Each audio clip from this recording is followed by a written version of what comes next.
माझ्या संस्काराचा अपमान केला.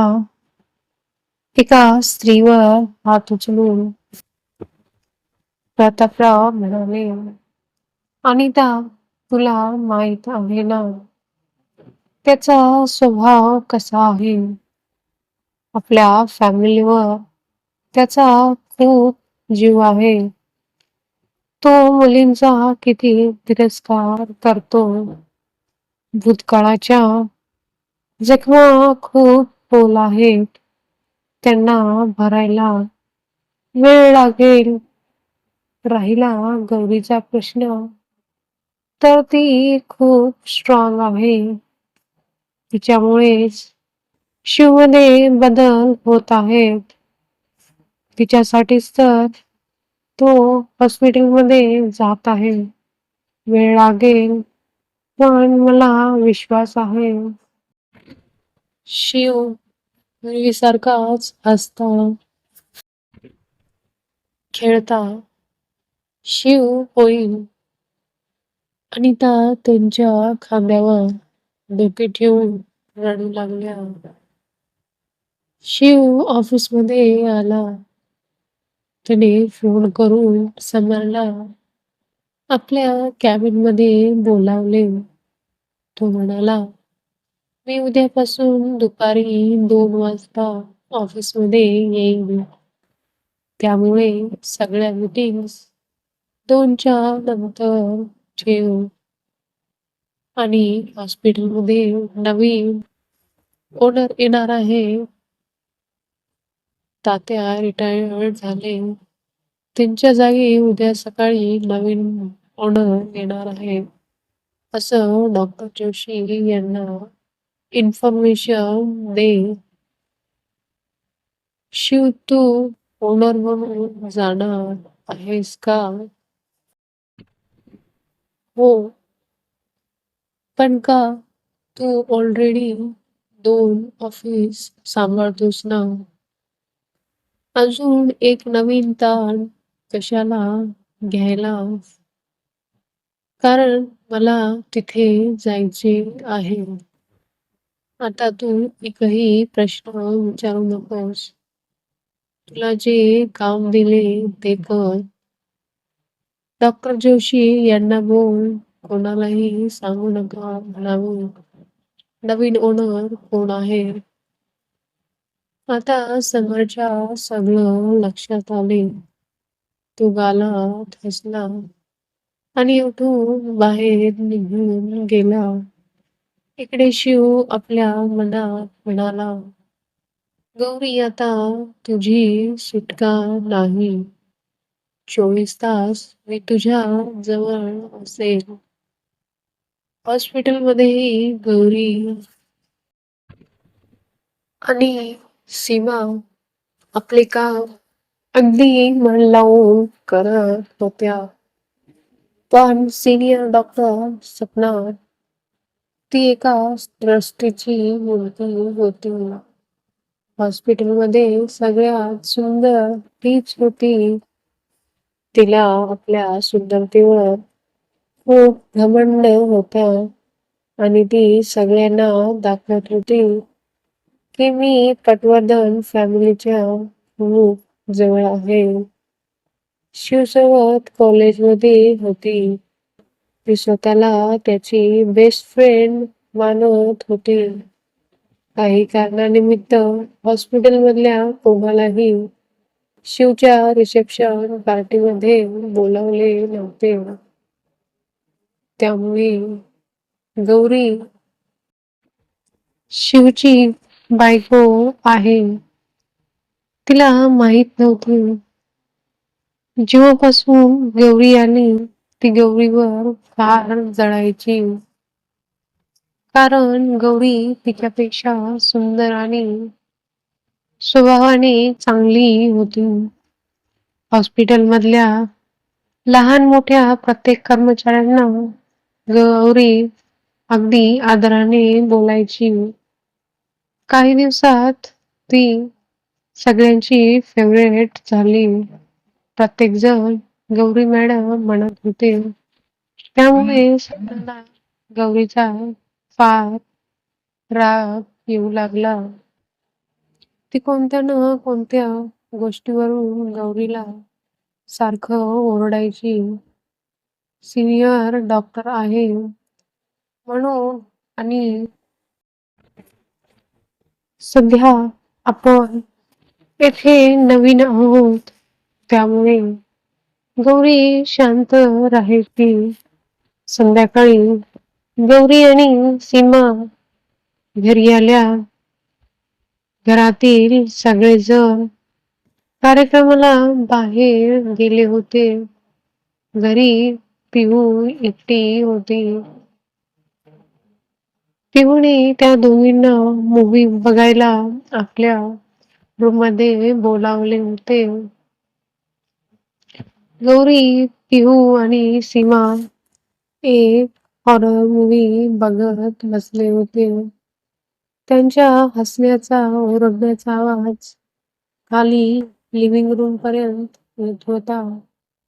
शिव ऑफिस मधून घरी आला. त्याला हसण्याचा आवाज येऊ लागला. त्याची पावले आपोआपच पिहूच्या रूमकडे वळली. तो दारातून गौरीकडे एकटक बघू लागला. ती हसते वेळेस खूप सुंदर दिसत होती. पिहूची नजर शिवकडे गेली. अरे दादा, दारात का उभा आहेस? आत ये ना.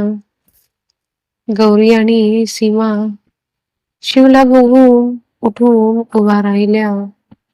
तो पिहूला रागात म्हणाला, पिहू, इथे काय चाललं आहे?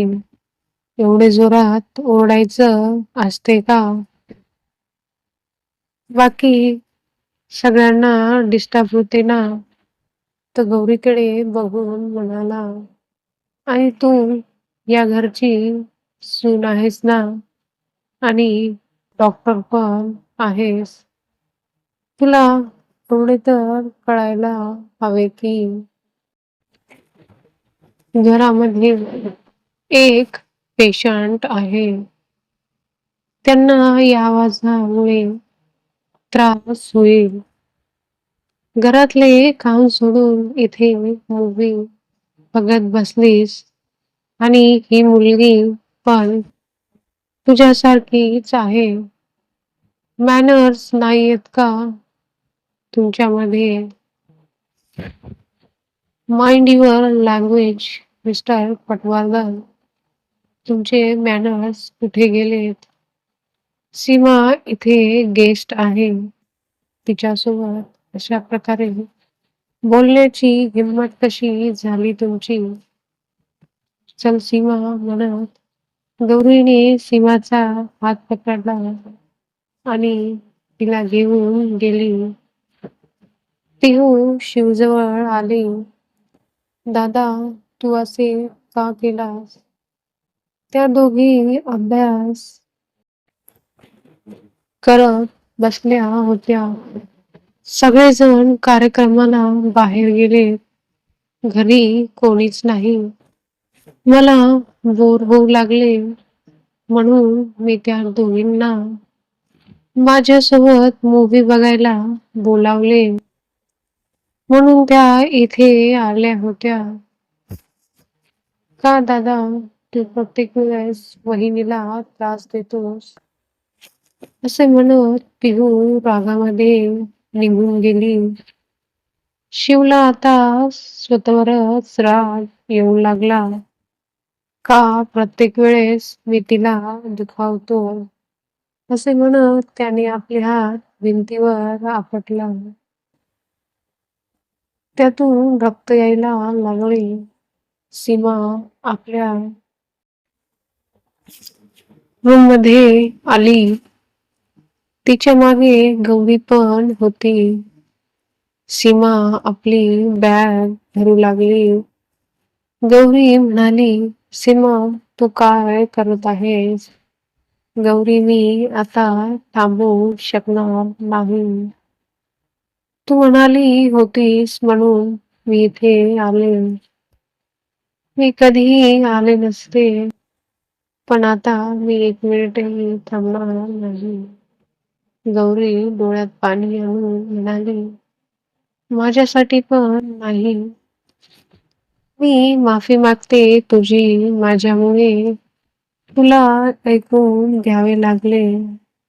सीमा म्हणाली, नाही गौरी, तुझ्यामुळे काहीच झाले नाही.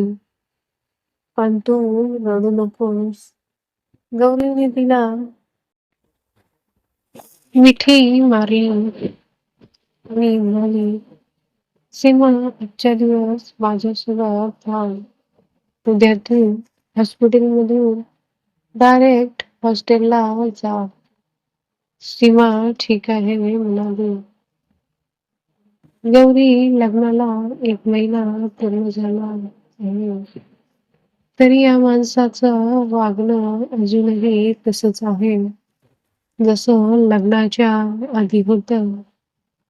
तू याला कशी सहन करत आहेस? गौरीने सीमाला लग्नापासून ते आत्तापर्यंत घडलेली सगळी कहाणी सांगितली. सीमा सगळे ऐकून शॉक झाली. ती म्हणाली, गौरी, आजपर्यंत कोणीही तुला बोट पण लावले नाही. याने चक्क तुझ्यावर हात उचलला आणि तू सगळं सहन करत आहेस. दादूला का नाही सांगितलं? गौरी म्हणाली, सीमा, फक्त 5 महिने उरले. दादूला सांगून मला त्यांना त्रास द्यायचा नाही. 5 महिने कसे तरी काढून इथून कायमचे निघून जाईल. सीमाने गौरीला मिठी मारली. ती मनात म्हणाली, देवा, गौरीच्या नशिबात कोणतेच सुख नाही का? लहान असते वेळेस आई बाबा गेले आणि आता लग्न झाले तर हा माणूस असा आहे. थोडा वेळ दोघी अशाच शांत बसल्या. थोड्या वेळाने सगळेजण घरी आले. जेवण करून आल्यामुळे ते सरळ आपल्या रूममध्ये गेले. पिहू, गौरी, सीमा, समर आणि शिव जेवण करायला बसले. गौरीने स्वतः पुढे होऊन सीमाच्या प्लेटात जेवण वाढले. स्वतःच्याही प्लेटात वाढले. पिहू आणि समरच्या प्लेटात पण जेवण वाढले. ती पिहूला म्हणाली, पिहू, तुझ्या दादाला तू सॉल्व कर. माझ्यामुळे अजून गैरसमज नको व्हायला. म्हणत ती आपलं जेवण करू लागली. शिव रागाने गौरीकडे बघू लागला. पिहूने शिवला जेवण वाढलं. सगळेजण आपापले जेवण करू लागले. गौरीने थोडस खाल्लं. सीमाकडे पाहून म्हणाली, सीमा, माझे झाले. मी हात धुवून येते. सीमा म्हणाली, गौरी, माझे पण झाले. दोघी उठल्या. गौरीने स्वतःची आणि सीमाची प्लेट बेसिनमध्ये ठेवून हात धुवून निघून गेल्या. समर म्हणाला, वहिनीला काय झाले? ती खूप अपसेट दिसत आहे. जेवणही पूर्ण केले नाही. पिहूने समरला सगळं सांगितले. समर रागाने शिवकडे बघू लागला. समर आणि पिहू आपले जेवण संपवून निघून गेले. आता फक्त शिव होता. रागामध्ये त्याने डायनिंग टेबलवर हात आपटला आणि निघून गेला. गौरी तात्याच्या रूममध्ये आली. गोळ्या वगैरे दिल्या आणि ती तिथेच त्यांच्या मांडीवर डोके ठेवून खाली बसली. ती म्हणाली, "तात्या, मला आज दादूची खूप आठवण येत आहे." गौरीच्या डोळ्यात पाणी येत होते. शिव तात्याला बघायला आला होता. गौरीचे सगळे बोलणे तो दारातूनच ऐकू लागला. त्याला थोडे वाईट वाटले. तात्याच्या लक्षात आले, शिवने अजून एकदा गौरीचे मन दुखावले आहे. पण ते काही म्हणाले नाही. शिव रूममध्ये आला. गौरी अजूनही डोळे बंद करून तात्याच्या मांडीवर झोपली होती. तात्या म्हणाले, "अरे शिव, तू?" गौरीने आपले डोळे उघडले. शिवने केलेल्या चुकीमुळे तो गौरीची माफी मागेल का? हे जाणून घेण्यासाठी पाहत राहा एक लग्न असेही. भाग 16. व्हिडिओ आवडला असेल तर लाईक करा, शेअर करा आणि अशाच मराठी प्रेमकथांसाठी चॅनेलला सबस्क्राईब करायला विसरू नका.